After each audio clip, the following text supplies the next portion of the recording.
Welcome to the April presentation for the Pavo Real Writers Group, titled Art of the Narrative.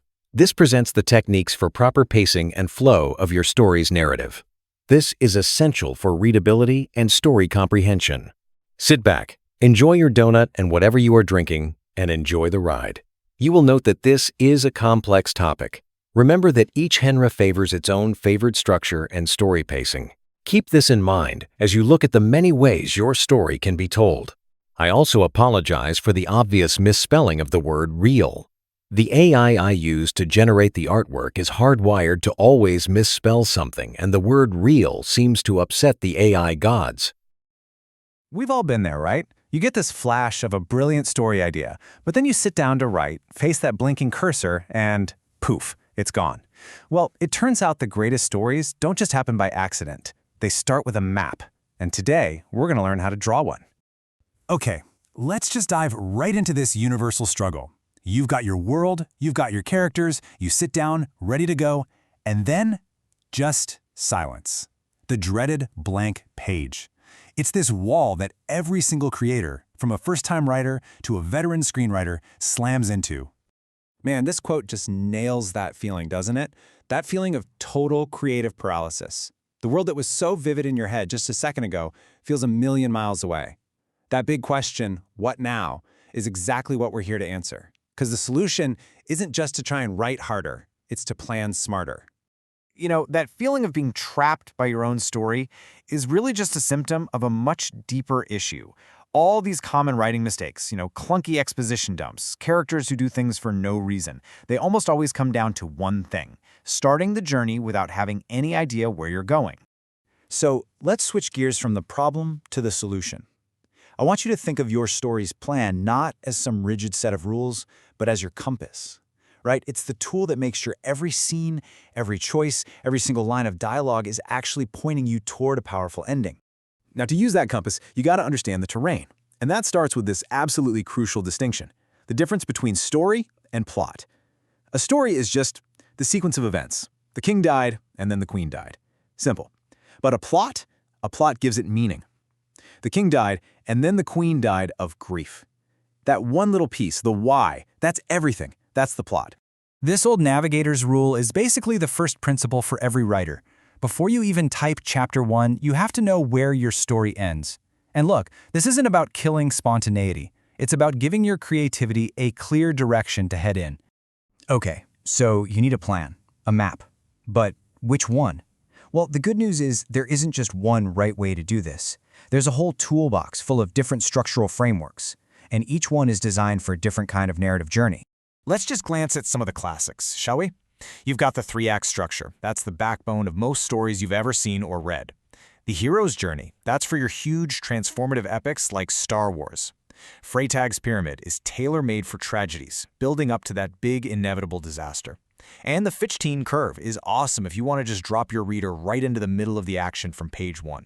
Now let's zoom in a little and see how a really detailed map works. We're going to look at one of the most popular frameworks out there, especially in Hollywood, Blake Snyder's Save the Cat. What makes Save the Cat so popular is how incredibly specific it is. It doesn't just give you 3 acts, it gives you 15 specific beats or story moments. It tells you exactly where to put everything, from the opening image that shows the before, to the big midpoint twist, all the way to the all is lost moment where your hero hits rock bottom. And it ends with a final image that's a mirror of the first, just to show how much has changed. But, and this is a really big but, here's the warning label. If you follow any framework too rigidly, your story can start to feel predictable. Like you're just painting by numbers.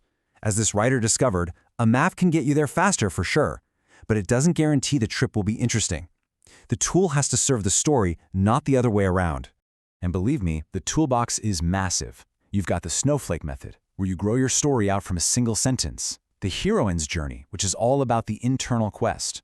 There's even Kisho Tenketsu, a fascinating 4-act structure that doesn't even rely on conflict. The whole point is to find the map that actually fits the story you want to tell. So what happens when your story isn't a straight line from point A to point B? Well, for those more complex narratives, a map goes from being helpful to being, well, absolutely essential. So let's look at 2 of these complex types. With parallel plots, you're basically juggling multiple storylines that you know are going to connect eventually. And for nonlinear plots, think of a movie like Pulp Fiction. You actually need two maps for that. One for the timeline of how things actually happened, and a second map for the order you're going to reveal it all to the audience. Yeah, I mean, think about a story that has three completely separate threads, and they only come together at the very end. The author has to plot out each of those journeys on its own, and then figure out how to weave them together so that when they finally intersect, it feels both shocking and completely inevitable. Without a super detailed map, that's pretty much impossible. And we can't forget about subplots. These are like the smaller rivers that feed into your main story. But here's the golden rule. A subplot can never just be a distraction.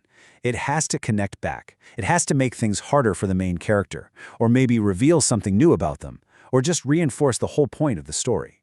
So, let's bring this all home. If there's one thing to remember, it's this. Planning your story is not about building a cage for your creativity. It's about building a launch pad for it. This right here, this is the ultimate takeaway. Your outline is your guide. It's your roadmap for that first draft. But writing is a process of discovery. If your characters suddenly decide to take a left turn you didn't plan for, you should listen to them. The map helps you start the journey, but you're still the one behind the wheel. Let me reframe this one last time. A narrative map doesn't limit your creativity. It liberates it. By taking care of all the heavy structural lifting up front, it frees up your mind to focus on what really matters, creating amazing characters, vivid worlds, and unforgettable emotional moments. So the next time that brilliant idea strikes, don't just rush to the blank page. Take a minute. Think. Think about where your story needs to end, and think about the journey your characters have to take to get there. Because a great story doesn't just start with once upon a time. It starts with a plan.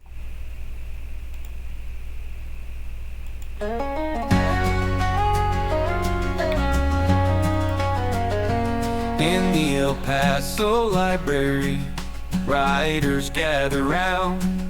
Pavo reel, they call us, stories to be found. Pens on paper flowing, ideas come alive. Words that paint a picture, in our minds they thrive. Pavo reel, we gather here in the library's light, sharing dreams and tales so clear, words that take to flight.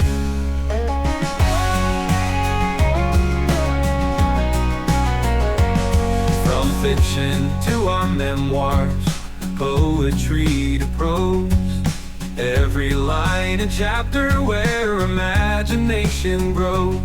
Old friends and new arrivals, crafting every line. In the silence of El Paso, our spirits do align. Pavo reel, we gather here in the library's light, sharing dreams and tales so clear, words that take to fly.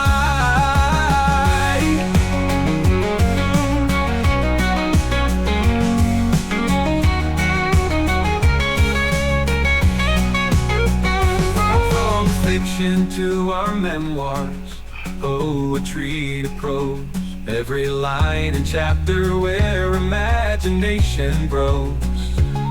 Old friends and new arrivals, crafting every line. In the silence of El Paso, our spirits do align. Pavo reel, we gather here in the library's light, sharing dreams and tales so clear, words that take to flight.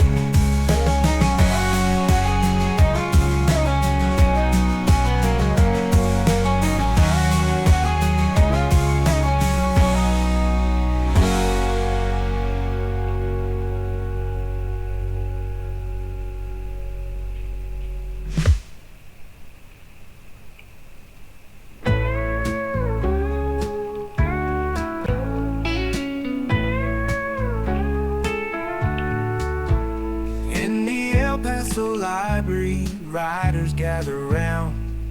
Pavo reel, they call us, stories to be found. Pens on paper flowing, ideas come alive. Words that paint a picture, in our minds they thrive.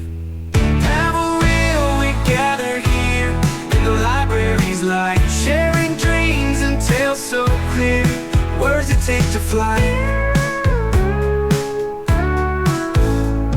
From fiction to our memoirs, poetry to prose, every line and chapter where imagination grows. Old friends and new arrivals, crafting every line. In the silence of El Paso, our spirits do align. Pavo real, we gather here in the library's light, sharing dreams and tales so clear,